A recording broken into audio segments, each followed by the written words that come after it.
Good morning. Happy Friday. I am so happy to be here, and I know many of my local friends are probably experiencing the same things that we are in our household as our kids get back to school. Is that you? Let me know in the comments below.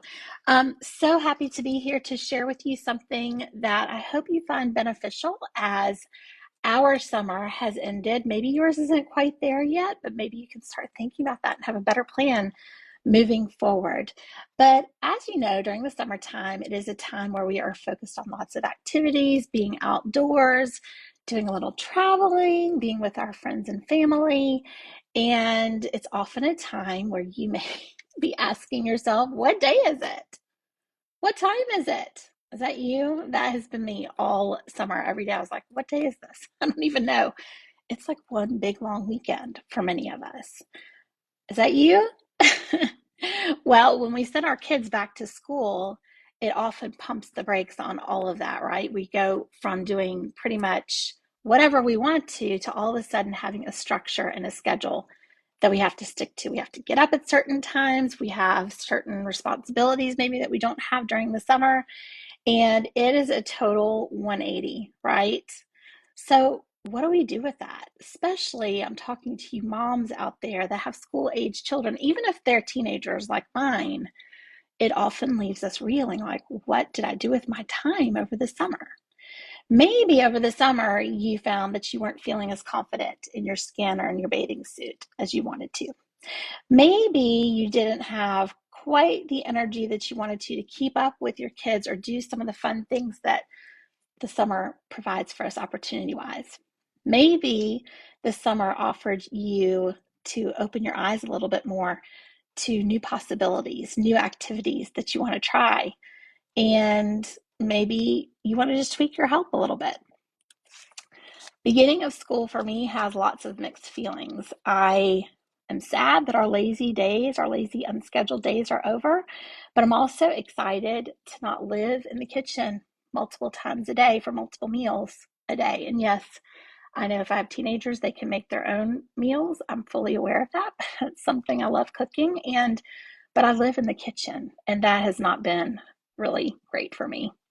I'm excited to also not be a driver for my pre-driver, taking her everywhere. And if y'all have teenagers, if you've got a secret tip to help me get them to be a little bit better at their scheduling and scheduling friends and going places, let me know because you may be somebody I need to talk to.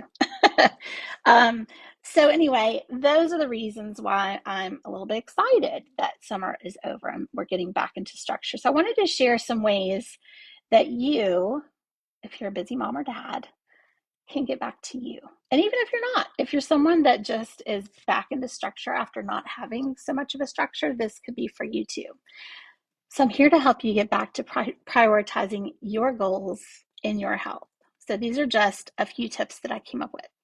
First of all, take the drama out of it. If you're anything like me or some of the clients that I serve, you may be frustrated with yourself because you had really great intentions going into the summer and maybe those goals and those things did not happen. Maybe that you had great intentions for working out every day or multiple days a week. Maybe you were trying to eat better. Maybe your summer just got in the way. I'm here to tell you that's okay. Take the drama out of it. That is a part of your journey. Okay. Even when we have slip ups, even when things don't go the way that we want or expect, it is perfectly okay. So take the drama out of it. When we often add that drama back in and we start to say, oh, I didn't do this, or I should have done this, the should haves, just take those away. When we start to do that, it allows for different things to slip in that are going to make it even more difficult to get into action. Focus on the fun that you had, the memories that you made, and own that's a part of your journey. Okay. Um, Maybe think about how you can use those missteps to to create a better or a clearer path forward. No drama. Just keep it out. It has no place. It keeps you out of the excuses and it keeps you in forward thinking and in action. Okay, so that's the first step. The second step, and you've heard me say this time and time again, start small. If you're someone whose nutrition is just all out of whack and you're not moving your body intentionally, I do not recommend that you throw all of that on your plate all at once, literally. Don't do it. Start tiny, because what we're trying to do is to stack those wins, really easy wins, so you have a feeling of success and a feeling of that you are moving in the right direction. So pick one area of improvement that's going to have for you the greatest impact. So what am I talking about? With nutrition, here are some ideas if that's a place that you'd like to start. And that's often the place where a lot of people can find the greatest areas of improvement, because you can do really small things to make really big impacts. So some things that you can do: cutting out X, meaning you might be someone who likes to snack on sweet things, so cutting those things out.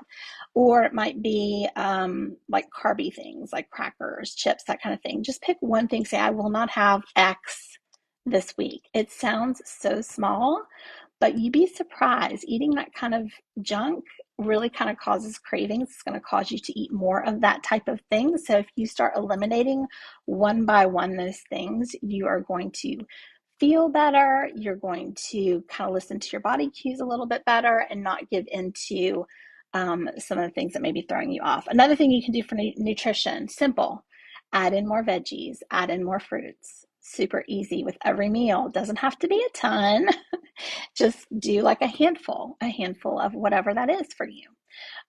Something else you can do, like I said before, is cut out your snacking. I know we've done that. We do not snack after dinner anymore, and it has helped me so much. Okay, so what about in the form of exercise? The little teeny tiny things you can do to get back into a habit of moving your body intentionally is just adding in 5 or 10 extra minutes a day. If you're starting at ground zero, just get dressed and get on the treadmill or go outside for 10 or 15 minutes. Anyone can do that. That is not daunting.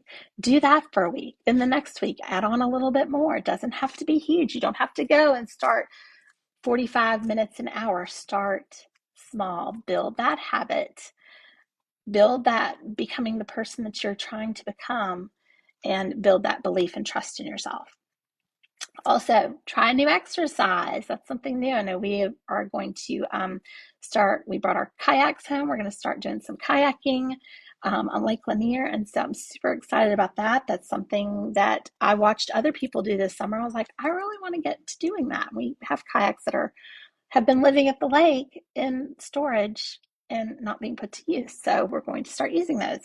And really just dial in your routine. Take a hard look at what you're currently doing. If you're someone who's working out and it's just kind of stagnant, adding in a different activity or weights or any kind of different movement is going to help you. Hey, Erwin, so good to see you. So those are some things that you can do by starting small. And then the third piece of advice that I have to share is get into a routine. I cannot stress this enough. Routine, routine, routine. Okay. A lot of people bristle at that. It's okay. It's totally okay. So find or make a space for you to do the things that you have prioritized, and please remind yourself, self-care is not selfish. You will be a better parent, a better father, better mother if you're taking care of your needs and becoming the healthiest version of yourself. It will serve those that you love tenfold. Okay. So if you're a person that really has a hard time and you really feel like it's selfish, look at it as a way of becoming a stronger person, a more mentally stable person, someone who has more energy to serve others. Put it that way, and you're actually becoming a better version of yourself so you can help your family and friends. Okay. Also, be mindful when you're making a routine, be mindful of decision fatigue. It is a real and true thing. That's why a lot of times my clients who tend to work out in the afternoons after work, a lot of times it doesn't get done because they are tired. And frankly, they're done making decisions. And so it's very easy at the end of the day to say, I'm just tapped out because you've been making decisions all day long. Whereas if you put your exercise, let's say in the morning, or get up a little bit earlier on your alarm clock, you will tend to get things done a little bit more because you're fresh, you haven't made so many decisions, and you can make those hard decisions a little bit easier for the first thing in the morning. And also, if you are having a hard time finding time in your schedule to do the things you know you need to do, whether that's meal prep, exercise, whatever, you may need to start adjusting the time that you get up. And I know that's not a very popular thing to do, but it is very helpful. 5 or 10 minutes can go a really long way. And if you're doing that, also make sure that you're adjusting your bedtime to make sure that you're getting that solid 7 to 8 hours of sleep a night. So it is a lot to do, but I'm here to tell you it is totally worth it. Totally worth it. Self-care is not selfish. I know it's been said time and time again, but really think about that. Okay. It's you. This will allow you to embrace and enjoy all that this new season that's upon us has to offer. And if you're looking for ways to incorporate more structure, more routine, I have a freebie that is on my profile. It's linked there. It's totally free. And it's a really great summer checklist of things that you can add into your structure or your routine that are pretty small, pretty easy to do. It kind of makes it fun. It's like a tic-tac-toe board. But there's some daily activities, there's some weekly activities, and there are monthly activities as well to help you get into that pattern of structure and to be more intentional with your health. So again, that's linked in my profile. I would love to have you there. And please subscribe and follow for more. And I will see y'all next week. Take care.